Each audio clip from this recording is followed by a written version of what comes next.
Hello everyone!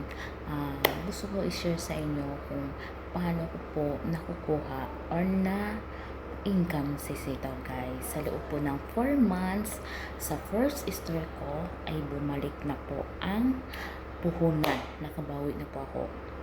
Roy ko na po ang ating profits. Tingnan natin. Ito po Withdraw yung lahat na. withdraw. Puhunan is Yung puhunan 8,400. guys.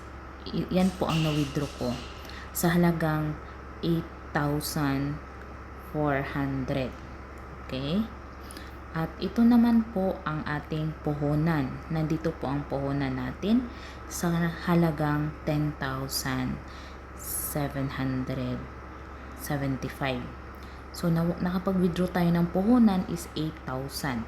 So, dito naman sa ating freezing money na natira, meron na tayong 5,737 plus 14 pesos. So, i-add mo po yon siya. Minusan mo po siya dito sa kapital para